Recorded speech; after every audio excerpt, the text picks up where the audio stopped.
E hoje nós temos o prazer, então, de ter a Laís Rotenburg, que vai nos falar as armadilhas da culpa, e que Jesus te envolva e te abençoe e te dê bastante inspiração. Boa noite. Realmente rogamos aos amigos espirituais aqui presentes que nos auxiliem, né, que nos inspirem, para que nossos próximos minutos de estudo nos sejam bastante proveitosos, a fim de sairmos daqui hoje nos compreendendo e nos amando mais um pouquinho. Todos estão me ouvindo bem? Sim? Bem, dentre os muitos flagelos morais que vem assolando uma humanidade terrena no decorrer dos séculos, podemos dizer que os mais danosos, os mais prejudiciais, são a mágoa e a culpa. E eles podem sim ser classificados, vamos assim dizer, como flagelos morais, porque por trás da mágoa e da culpa estão sempre o orgulho ferido e a baixa autoestima, o desamor em relação a si próprio. Mas dentre esses dois flagelos morais, a mágoa e a culpa, pode-se afirmar que o mais danoso, ainda o mais prejudicial, é a culpa. Porque a culpa é a mágoa em relação a si mesmo. Um indivíduo que se sente culpado é um indivíduo que está profundamente magoado consigo mesmo. Arrependimento e remorso não são a mesma coisa, não são sinônimos. E nós, com muita frequência, pensamos neles ou até falamos deles como sendo sinônimos. Não são. Arrependimento é um processo altamente positivo. É um processo construtivo, benéfico ao ser. Porque o arrependimento é consequente do despertar da consciência. Só a consciência que está despertando consegue se arrepender dos equívocos cometidos. Quantas pessoas existem, quantas pessoas a gente conhece que cometem um equívoco atrás do outro, um ato desrespeitoso atrás do outro e dormem como anjos. Põem a cabeça no seu travesseirinho à noite e nada lhes incomoda, dormem muito bem. Isso acontece porque essas pessoas, estas consciências, ainda não despertaram para as verdades da vida. Ainda estão adormecidas, ainda não acordaram para as leis que regem a vida em todo o universo. E principalmente para a lei do amor, que é a lei que rege todas as outras leis. Então, quando nós já conseguimos nos arrepender de algo que tenhamos feito, isto é um grande passo para nós. Temos que compreender que é um grande passo, uma grande vitória para nós, como espíritos em processo de evolução. Isso significa que a nossa consciência está despertando para as verdades da vida, para as verdades de Deus, para a lei do amor. Então, o arrependimento, arrepender-se, é uma bênção e, como tal, deve ser compreendido. Abençoar é desejar o bem. É isso que significa a palavra abençoar. Também usamos com tanta frequência, né, esse termo, abençoar, mas raramente temos a vontade de ir lá conhecer a sua etiologia. Abençoar significa desejar o bem. Quando eu olho para uma pessoa e desejo o bem a ela, eu estou abençoando esta pessoa, mesmo que eu não diga nada. Então, arrepender-se é abençoar-se, porque quando nos arrependemos, estamos desejando e fazendo o bem a nós mesmos. Já o remorso é muito diferente. O remorso é um processo negativo, destrutivo e completamente inútil. O remorso não nos traz nada de bom, nada de construtivo, porque o remorso é o arrependimento, aquele arrependimento acrescido da culpa. E a culpa nada mais é do que uma autopunição. É como se tivéssemos um chicote nas mãos e ficássemos o tempo todo nos flagelando, nos autoflagelando. O chicote flagela o corpo, a culpa flagela a alma. Arrepender-se, então, é um processo que inclui reconhecer-se que cometeu-se um erro. E essa é uma grande dificuldade que nós temos, né? Porque o nosso orgulho, a nossa vaidade ainda nos dificultam o reconhecimento dos erros cometidos. Aprender com este erro, perguntar-se o que este erro está tentando me ensinar, corrigi-lo, consertá-lo tanto quanto possível, tanto quanto as circunstâncias permitem, e principalmente tomar a firme decisão, a firme resolução de não repeti-lo. Se hoje eu cometo um erro e me arrependo, mas daqui a um mês, daqui a um ano, daqui a 5 anos, eu volto a cometê-lo, aquele meu arrependimento não foi verdadeiro. Foi um arrependimento de fachada, da boca para fora. Porque o verdadeiro arrependimento constitui-se nessas 4 ações: reconhecer o erro, aprender com ele, tentar consertá-lo tanto quanto possível e tomar a firme decisão de não repeti-lo. Muito bem. Mas por que, afinal, nós temos tanta facilidade para nos sentirmos culpados? Ou será que esse problema é só meu? Será que só eu tenho esse probleminha a ser sanado ainda? Ou vocês também passam por algo parecido? Creio que sim, né? Creio que este é um drama, vamos dizer, ainda inerente à maioria dos espíritos que estão reencarnados sobre a Terra hoje. Mas então, por quê? Por que nós temos tanta facilidade para nos sentirmos culpados? Por que nos deixamos levar tão facilmente pelas armadilhas da culpa? Porque parece que a culpa está incrustada no nosso DNA espiritual. A culpa parece estar incrustada no nosso DNA espiritual, porque ela está. Ela está. Compreenda-se por DNA espiritual o nosso subconsciente ou inconsciente. Aquela parte da nossa mente em relação à qual não temos consciência, que nem sabemos existir, é como se não existisse, mas existe. Está ali bem guardadinha, lá no fundinho da nossa mente, bem escondidinha. E apesar de não termos consciência da sua existência, por isso o nome é subconsciente ou inconsciente, ela existe e atua ativamente, constantemente, na nossa relação, interfere, prejudica, na maioria das vezes, a nossa relação conosco mesmos e com as outras pessoas. Por que acontece isso? Porque nós já reencarnamos com a culpa incrustada no nosso DNA espiritual, no nosso subconsciente. Existem várias explicações para isso. Vamos falar de algumas hoje, já que o tempo não nos permite falar de todas. Mas vamos começar por uma explicação histórica.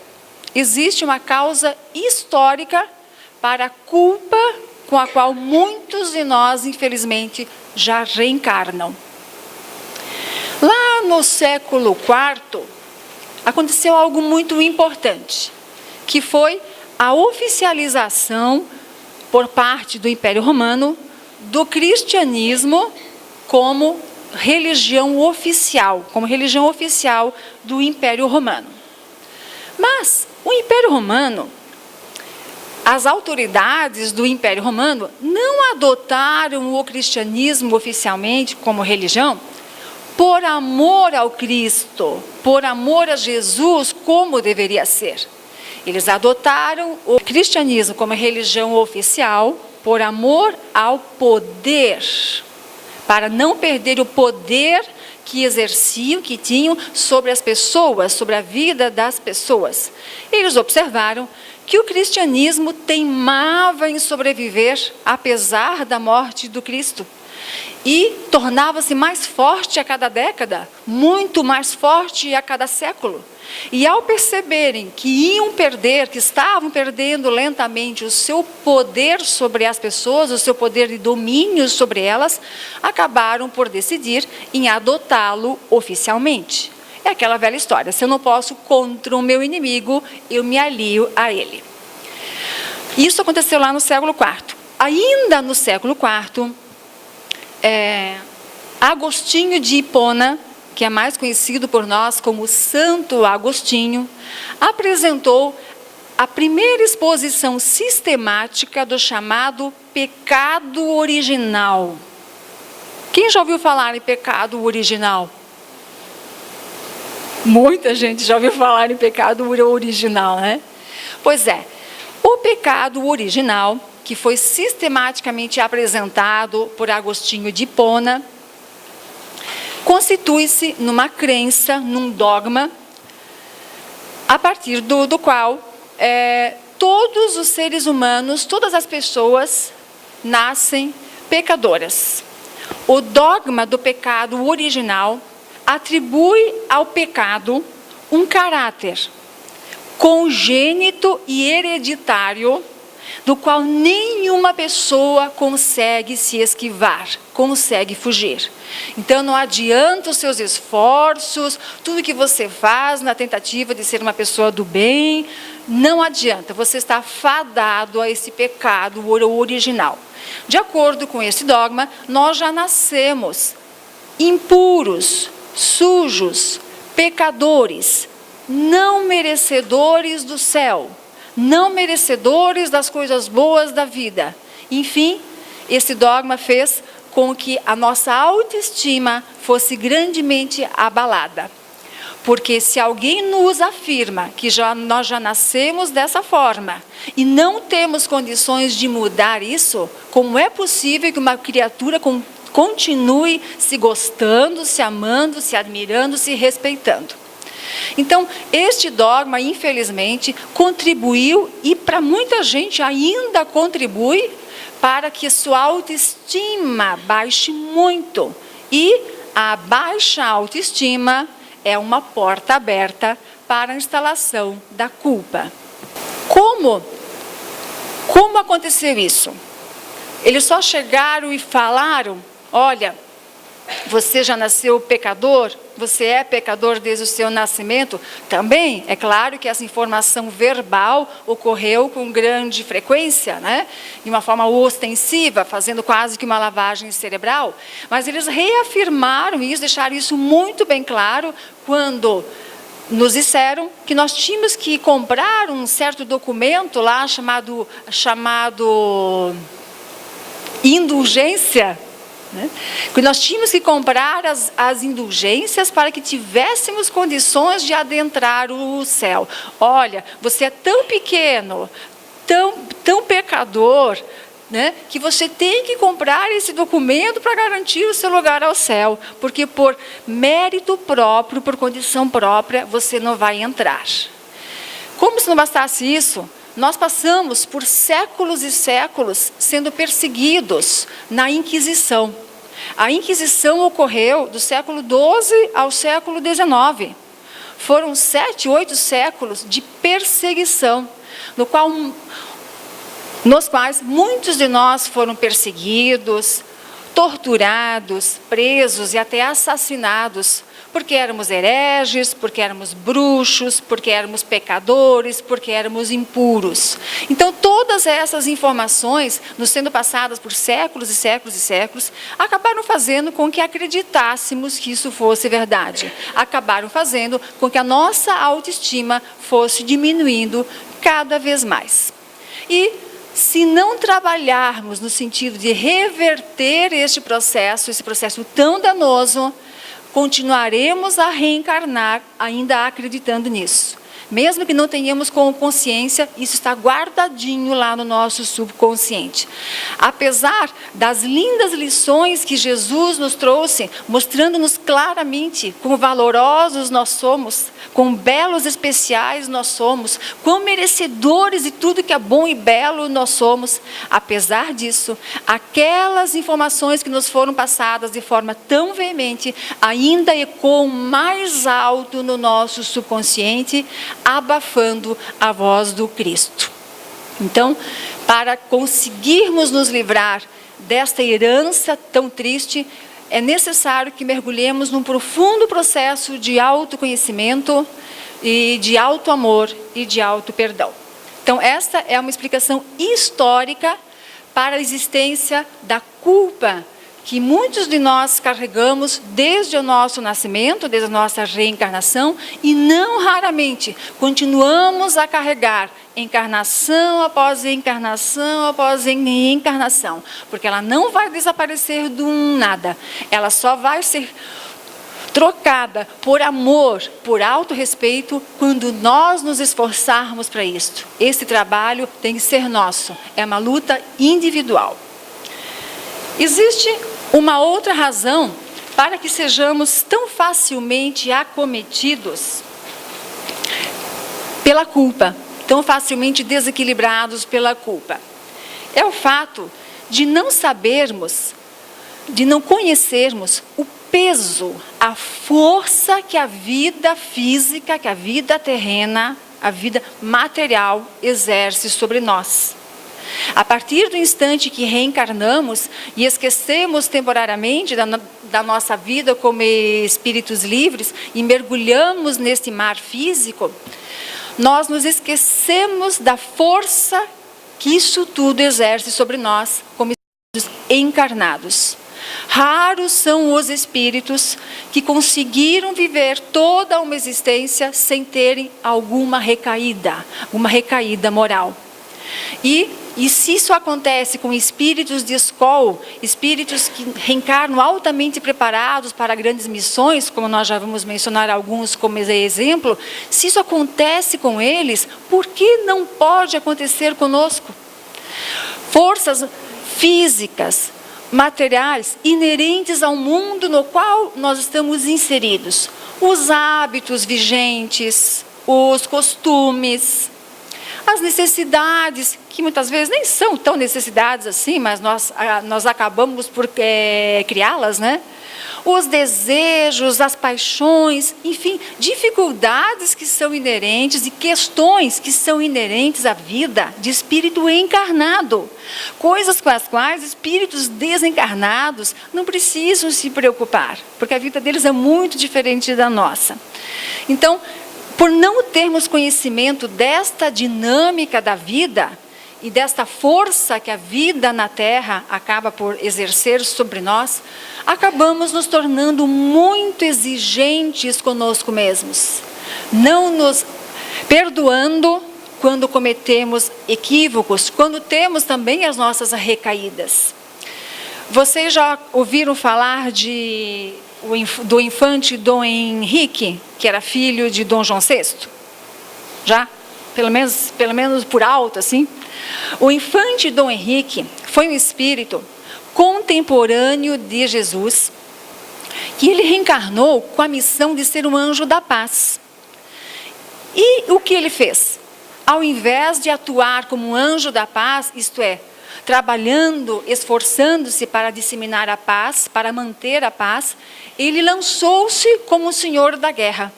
Deu força e estimulou guerras, só para participar delas e voltar trazendo suas medalhas e seus títulos de bravura. Deixou que o orgulho e a vaidade falassem mais alto. E isso não estava planejado. Ele reencarnou para ser um anjo da paz. Ele teve o seu momento de fraqueza, ele teve a sua recaída moral. O apóstolo Pedro, que nós conhecemos muito bem, teve também a sua recaída moral. Essa eu acho que todos nós conhecemos, né? O que Pedro fez? Mara? Pedro negou Jesus. E não negou só uma vez, não. Ele negou 3 vezes. Hoje nós sabemos quem foi Pedro, a grandeza, a importância desse Espírito que veio a se tornar a pedra fundamental daquele cristianismo nascente, grande divulgador, grande defensor do cristianismo. Mas antes de ser tudo isso e de fazer tudo que nós sabemos que ele fez, ele negou Jesus 3 vezes. Quando os soldados chegaram e perguntaram para ele: escute, você não é um dos seguidores daquele Nazareno, aquele que está fazendo aquelas confusões lá? Aquele rebelde? Eu não. Não conheço Jesus, nunca ouvi falar, você está me confundindo com alguém.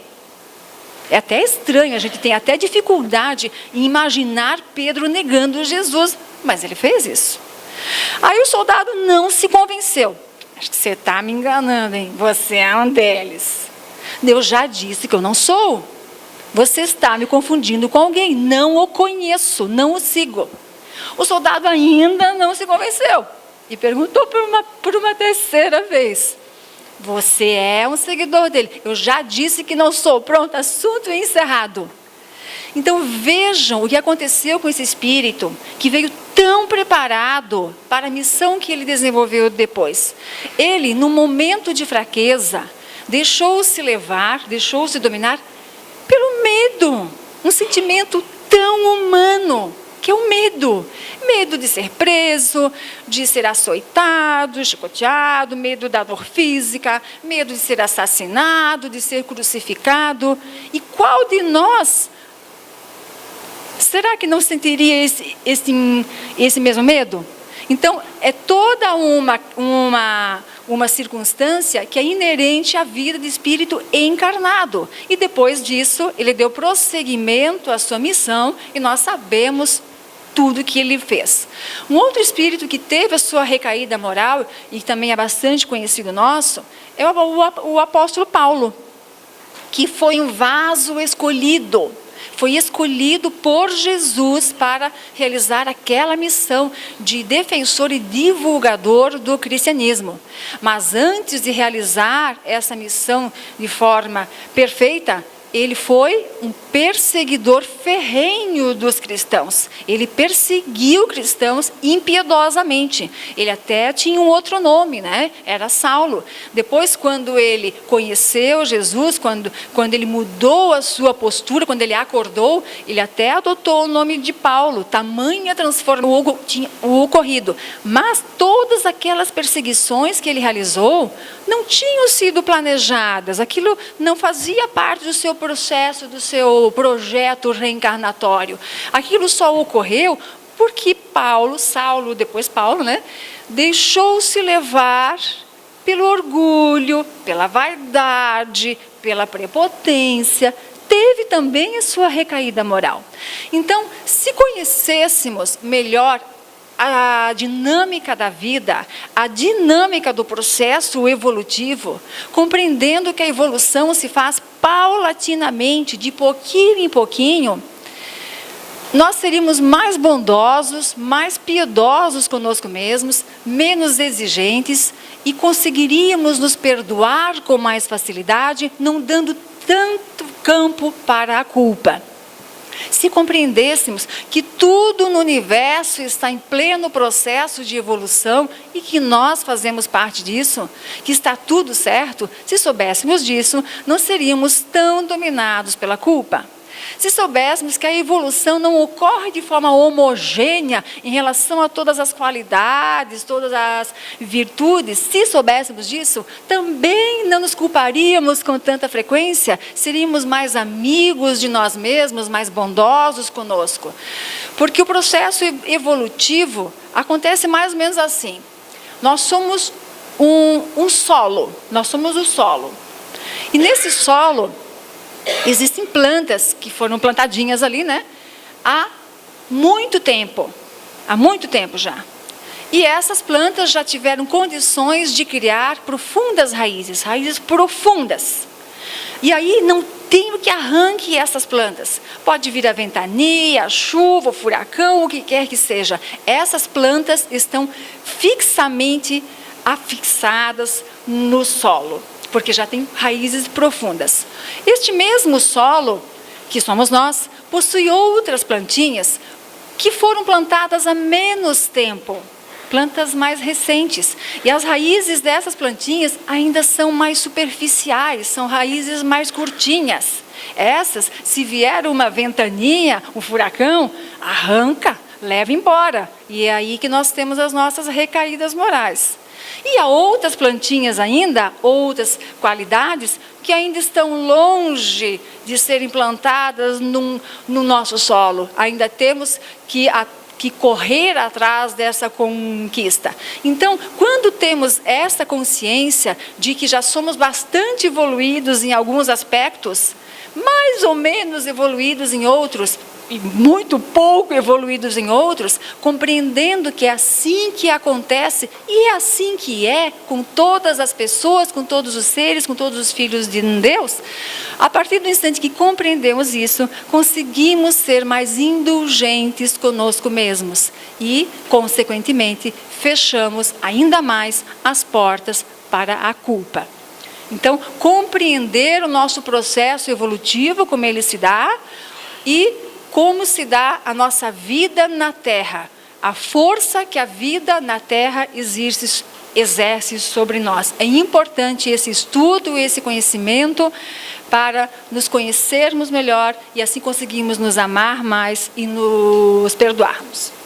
Bem, uma outra razão pela qual nós nos culpamos com tanta facilidade é o fato, só para completar aquele item que eu estava mencionando antes, o mais importante para nós e para esses três espíritos que foram mencionados como exemplo, não é a recaída em si, não é o erro que eles cometeram, mas como eles agiram a partir da recaída, o que eles fizeram depois da recaída.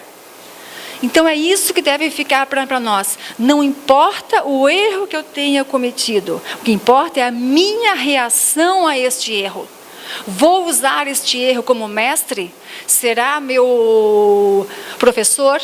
Vou usá-lo para não repeti-lo? Para ajudar a mim mesmo e até a outras pessoas? Ou vou permitir que ele me destrua, que ele acabe de vez com a minha autoestima e que eu seja destruído pela culpa? Então, a reação aos equívocos cometidos, às recaídas, é que faz diferença na nossa vida. É isso o que importa. Uma outra razão pela qual nós nos deixamos arrastar tão facilmente pelas armadilhas da culpa é o fato de que nós somos viajantes, né, do tempo e do espaço, somos espíritos eternos, já tivemos muitas experiências sobre a Terra. E em existências passadas, muitas vezes, fizemos coisinhas que não foram muito nobres, muito bonitas, muito benéficas, né? E acabamos por fazer pessoas sofrerem, prejudicamos alguns, magoamos outros. E depois, quando nossa consciência despertou em relação a isso, demos vazão à culpa e não trabalhamos no sentido de erradicá-la, de transformar esse processo num processo de arrependimento construtivo. Permitimos que ele se tornasse um processo de remorso destrutivo. E se não fizermos um esforço no sentido de consertar isso, vamos reencarnar trazendo essa culpa conosco. Então, muitas vezes nós somos assolados aqui por culpas que não são inerentes a coisas que tenhamos feito aqui e agora. Semana passada, mês passado, há um ano, são culpas que trazemos por questões, por coisas que fizemos em existências passadas. Daí nós desencarnamos, fomos para o plano espiritual, reencarnamos, voltamos para a Terra, mas tudo isso sem nos perdoarmos, sem manifestarmos o amor mais importante, que é o amor por nós mesmos, porque ninguém pode amar o outro sem amar-se antes. E essa é então a nossa grande luta, o nosso grande desafio, realmente nos conhecermos e nos perdoarmos em relação a equívocos passados e aos equívocos atuais também. porque ainda cometemos erros, né? Isso ainda é inerente a espíritos do nosso nível evolutivo, e essa compreensão da dinâmica da vida é muito importante para que nos perdoemos desde já em relação aos equívocos cometidos, para que não levemos essa culpa adiante e até a levemos para o plano espiritual quando desencarnarmos. Bem, quais são as possíveis consequências em relação à culpa? O que a culpa pode provocar em relação à nossa saúde, ao nosso equilíbrio, ao nosso bem-estar? Será que ela pode prejudicar a gente? Pode. A culpa, como todas as emoções negativas, mas a culpa de forma especial, né? A culpa tem sérias repercussões na nossa saúde física, mental e emocional, podendo detonar processos patológicos dos mais graves, processos patológicos que podem atingir, inclusive, órgãos vitais, como coração, pulmões, fígado, rins. E aí, quando procurarmos um médico, quando procurarmos tratamento para aquele mal que nos atingiu e recebermos aquele diagnóstico, não estará escrito lá, cirrose provocada pela culpa, insuficiência renal provocada pela culpa. Porque a nossa ciência, infelizmente, ainda não considera as causas espirituais, as causas emocionais, na etiologia, no diagnóstico e no tratamento das doenças. Mas a culpa pode fazer isso, sim. Ela pode fazer com que órgãos vitais sejam tão gravemente, tão severamente afetados, a ponto de provocar o desencarne daquela pessoa. A nível mental e emocional, os danos também podem ser grandes. A culpa, isso é aquele processo, eu não sei se todos sabem como ocorre, ocorre que os nossos sentimentos dão origem à energia, produzem energia. Essa energia será benéfica ou maléfica, será de alta frequência vibratória ou de baixa frequência, dependendo da qualidade do nosso sentimento, da nossa emoção. Essa energia, que no caso da culpa, obviamente é uma energia extremamente maléfica, né? Extremamente destruidora, tóxica. Essa energia, que é uma energia de baixa frequência vibratória, ela atinge primeiramente o nosso perispírito, o nosso corpo espiritual, e uma vez desequilibrado energeticamente o nosso perispírito, isto se propaga para o corpo físico, isso desemboca no corpo físico. O último estágio, então, é a manifestação somática daquela doença no corpo físico, mas ela começou lá na mente do espírito, que pensa, que sente, que gera energia, já que nós somos seres eminentemente energéticos, né? Que desequilibrou o seu perispírito, desequilibrou sua energia vital, porque tem o corpo vital também, onde está fluindo a nossa energia vital, e essa energia vital acaba, então, por fim, atingindo todas as células do nosso corpo e desequilibrando-as. Então, de uma forma muito sucinta, muito resumida, é isso que nós fazemos com as nossas emoções, com os nossos sentimentos, benéficos ou não. Além desses males físicos, há ainda os transtornos, os desequilíbrios mentais e emocionais, que também podem ser deflagrados pela culpa. Só para citar como exemplo, quadros graves de depressão, toque, transtorno obsessivo compulsivo, ansiedade, aquela ansiedade exagerada, né, constante e exagerada, não aquela ansiedadezinha normal pela qual a gente passa de vez em quando, fobias, pensamentos suicidas, tendências suicidas, tudo isso pode ser provocado pela culpa.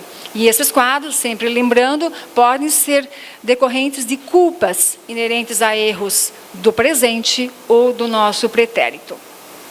E além disso, como se não bastasse todo esse desequilíbrio espiritual, físico, psíquico que a culpa pode provocar, ela ainda se caracteriza por ser a maior porta de entrada, a maior porta de acesso para os processos obsessivos. Lembrando que obsessão, para nós espíritas, é a ação danosa, ação perniciosa de um espírito geralmente desencarnado sobre outro, que no nosso caso estamos encarnados, né? Como acontece isso? Acontece que a culpa é um sentimento que abala fortemente a nossa autoestima. Ela provoca em nós um forte sentimento de autodepreciação, de pouca valia. Quando nos autodepreciamos, quando não nos damos valor, quando achamos que não valemos nada, que somos a mais deplorável das criaturas, a nossa frequência energética cai lá nos nossos pés. Ela cai muito. E quando a nossa frequência baixa, nós nos conectamos aos espíritos infelizes que nos acompanham e que querem nos prejudicar de alguma forma, querem nos afetar de alguma forma. Então, a responsabilidade da ação é deles, mas a responsabilidade pela conexão é nossa. E a culpa, infelizmente, faz com que essa conexão fique muito, muito facilitada. Então, eles querem mesmo que nos sintamos culpados. Tanto quanto lhes for possível, eles vão nos incitar à culpa. Porque quanto mais culpados nós nos sentirmos, maior será a nossa autodepreciação, nosso sentimento de pouca valia, e mais fácil será para eles agirem sobre nós, prejudicando-nos de todas as formas que lhes forem possíveis. Então vejam, né, aos pouquinhos a gente vai compreendendo, a gente vai juntando as peças desse quebra-cabeças e compreendendo como o auto-amor é importante, né? Porque Jesus disse, ama a Deus sobre todas as coisas e ao próximo como a ti mesmo. Se ele disse isso, é porque isso é muito importante. Porque ele podia ter dito apenas, ama ao próximo. Não, como a ti mesmo. Então, aos pouquinhos a gente vai compreendendo a importância do auto-amor, do auto-respeito e, consequentemente, do auto-perdão. Então, essas são algumas das possíveis e frequentes consequências da culpa em relação a nós. E essas são também algumas das causas da existência tão frequente da culpa no nosso mundo mental. Pois é, mas agora nós já temos uma ideia, pelo menos superficial, em relação a esse processo, né? E o que a gente faz com isso agora? Como agir? Como nos livrarmos das armadilhas da culpa? Como aprender a nos protegermos da culpa? Ora, aprendendo a se amar, aumentando a sua autoestima. Fácil? Não é fácil, mas é possível. Como fazer isso? Como eu posso, se eu nutro um sentimento de autodepreciação, se eu tenho uma baixa autoestima, se eu acho que eu não tenho valor, se eu acho que eu não tenho nada de bom para dar, para fazer, se eu acho que eu não sou bonita, como fazer para me convencer de que isso está errado, de que eu estou errada em relação a isso? Mostrar para nós mesmos que nós estamos errados. Mostrar o nosso valor, não para o outro. Nós não temos que mostrar nada para o outro, nós não temos que provar nada para ninguém. Nós temos que provar para nós mesmos, provar o nosso valor. Como fazer isso? Amando e servindo, trabalhando com amor, porque trabalhar sem amor também não vale nada. Como disse o apóstolo Paulo naquela magnífica carta dele aos Coríntios, né? Eu posso falar a língua dos homens e dos anjos, posso mover montanhas com a minha fé. Se eu não tiver amor, eu nada serei. Não adianta fazer o que quer que façamos, se não for com amor, não tem valor. E não tem valor, inclusive, para nos convencermos do nosso valor. Então, como fazer isso? Através de pequenas atitudes, pequenos gestos, coisas que nos são perfeitamente viáveis, que nos são possíveis, mostrar, não para o outro, para nós mesmos, quanta beleza, quanta sabedoria, quanta bondade, quanta coisa boa nós temos guardadinhos dentro de nós. Fazer pelo outro o pouco que está ao meu alcance. Começando dentro de casa, com os nossos familiares, sendo um pouco mais tolerantes, um pouco mais pacientes, dando uma atenção um pouquinho maior, largando um pouquinho o computador ou o celular, ouvindo aquela pessoa que precisa conversar. Fazendo essas pequenas coisas que a vida nos oferta todos os dias, para mostrarmos a nós mesmos que nós podemos fazer a diferença na vida de alguém. E essa diferença às vezes se faz parando para conversar 5 minutinhos. Às vezes os 5 minutos de atenção que nós damos para alguém salva o dia daquela pessoa. Salva às vezes a vida interior daquela pessoa, porque nós conseguimos falar e transmitir para ela exatamente o que ela estava precisando de ouvir. Colocamos a nossa mediunidade, a nossa sensibilidade paranormal à disposição dos bons espíritos, e eles nos usaram muitas vezes como instrumento do bem para ajudar outras pessoas. Usar os nossos talentos, os nossos dons para fazer coisas simples, conversar, cantar, tocar, a nível profissional. Profissionalmente, quantas coisas lindas nós podemos fazer pelas pessoas, sem visar o ganho financeiro, né? Sem visar o lucro. Enfim, pequenas coisas que nós podemos fazer para, aos poucos, irmos percebendo: opa, eu não sou tão ruim quanto eu imaginava. Olha, eu sou capaz de fazer isso. Eu nem sabia que eu sou capaz de fazer isso. De onde eu tirei esse dom? Eu nem sabia que eu tinha esse dom. E a nossa capacidade de amar vai se ampliando, né? Nada como ter filhos para se descobrir que se é capaz de amar muito mais do que se imaginava. A minha autoestima aumentou muito depois que eu tive filhos. E eu tive 3. Porque eu descobri em mim uma capacidade de amar até então inimaginável. Para alguém que até aos 30 anos não queria saber de filho, nem cravejado de brilhante, foi um grande ganho. Então, dar vazão, dar possibilidade a situações nas quais nós podemos fazer a diferença na vida de alguém. Pequenas coisas. Parar numa faixa de pedestres, ajudar alguém a carregar alguma coisa, parar para conversar, fazer uma visita para alguém que está doente, ou para alguém que está lá solitário sem conversar com ninguém. Enfim, cada um de nós tem plenas condições de fazer uma análise da sua vida, das circunstâncias da sua vida, e encontrar pequenas situações nas quais pode atuar, servir, trabalhar com amor, para dessa forma mostrar a si mesmo o seu valor, a sua importância e a sua beleza. A partir do instante em que a nossa autoestima, que o nosso amor próprio é alimentado dessa forma, nas vezes em que a culpa tentar nos abocanhar de novo, ela terá pelo menos mais dificuldade. Porque a mensagem que a culpa nos passa é: você é um ser deplorável, você não tem valor. E aos poucos a gente vai aprendendo a responder para ela: você está errada, eu ainda cometo equívocos, eu sou um estudante da vida, sou um espírito em processo evolutivo, vim para essa escola chamada Terra porque tenho muito a aprender, mas estou me esforçando, aprendo com os meus erros, e eles serão em número menor a cada dia que passa. Então nós aprendemos a dialogar com a culpa, não permitindo que ela se instale e nos arrase. Então é assim que nós temos que agir, para que aos poucos a culpa tenha mais dificuldade, pelo menos, para nos dominar.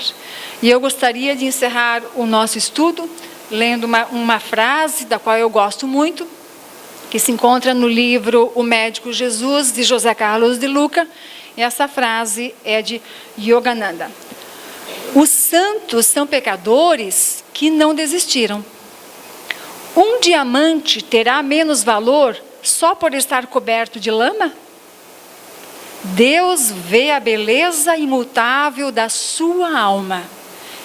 Ele sabe que nós não somos os nossos erros. Essa frase é de arrasar, né? Então, gostaria de encerrar deixando bem clara a seguinte mensagem. O não reconhecimento da nossa origem divina, porque parte daí, né? Quantas vezes por dia a gente para se lembrar, eu sou filho de Deus, eu fui criado por Ele, a sua imagem e semelhança. Claro que não essa imagem antropomórfica que nós teimamos em lidar, né? Mas eu sou tão divino quanto Ele, porque dele só pode sair o que é divino, e se Ele é perfeito eu também sou, né? Então, começar pelo reconhecimento da nossa origem divina. E o não reconhecimento da nossa origem divina e consequente falta de amor próprio constitui-se em mais uma causa para cairmos tão facilmente nas garras da culpa. Quem não se enxerga, quem não se olha no espelho, quem se olha no espelho e não enxerga um ser divino, um filho de Deus, essa pessoa está em maus lençóis. Quando vocês se olham no espelho, quem vocês enxergam? O que vocês enxergam? Vocês gostam do que vocês veem?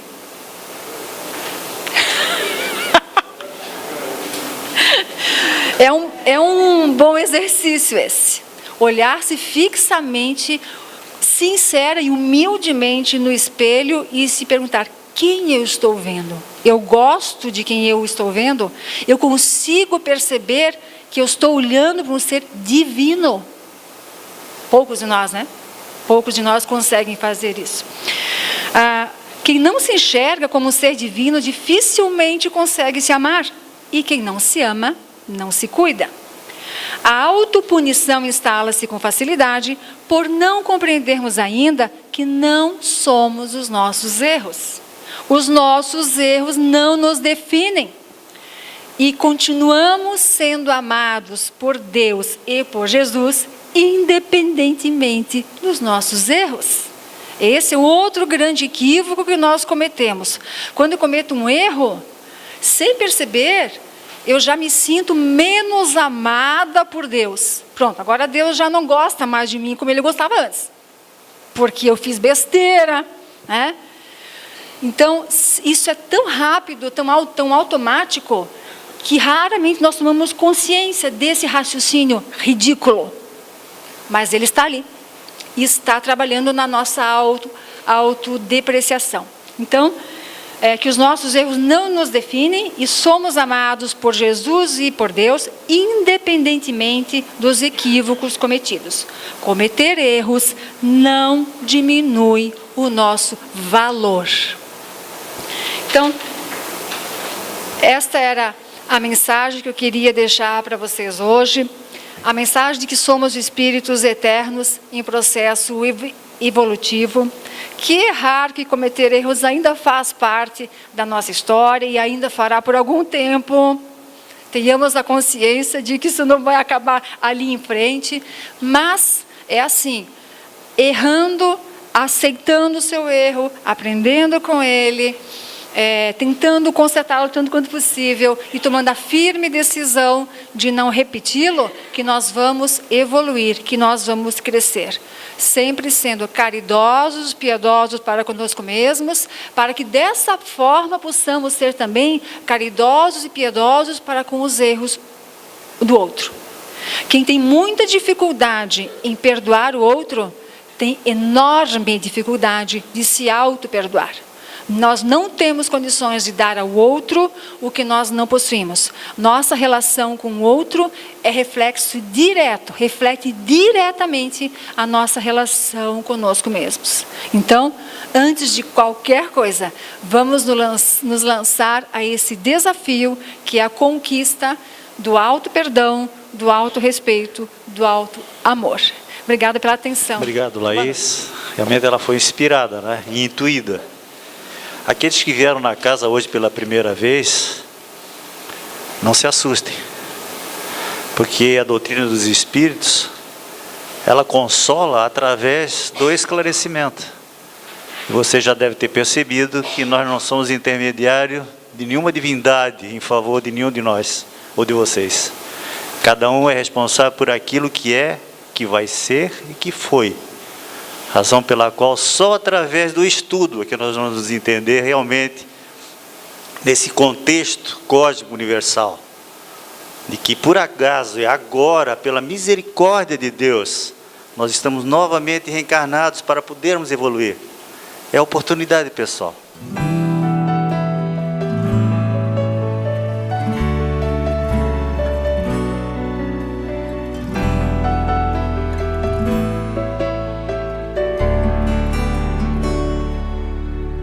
Se a gente seguisse o seu caminho, seria feliz. Se a gente ouvisse os seus conselhos, seria feliz. Se fosse manso como ele, seria feliz. Tinha mais coragem e determinação pra mudar. Se a gente compreendesse mais o que ele deixou, seria caridade e paz, amando o amor. Não ia mais ficar chorando, nem se lamentar. Quem seguir o seu exemplo vai se iluminar. Quando acusados ou amor, caluniados ou perdão, quando traídos ou a luz do coração, quando atacado ele sorriu, elogiado ele nem viu. Meu irmão Chico, nossa eterna gratidão. Quando acusados ou amor, caluniados ou perdão, quando traídos ou a luz do coração, quando atacado ele sorriu, elogiado ele nem viu. Meu irmão Chico, nossa eterna gratidão. Se a gente seguisse o seu caminho, seria feliz. Se a gente ouvisse os seus conselhos, seria feliz. Se fosse manso como ele, seria feliz. Tinha mais coragem e determinação pra mudar. Se a gente compreendesse mais o que ele deixou, seria caridade e paz, amando o amor. Não ia mais ficar chorando, nem se lamentar. Quem seguir o seu exemplo vai se iluminar. Quando acusados ou amor, caluniados ou perdão, quando traídos ou a luz do coração, quando atacado ele sorriu, elogiado ele nem viu. Meu irmão Chico, nossa nossa eterna gratidão. Quando acusados ou amor, caluniados ou perdão, quando traídos ou a luz do coração,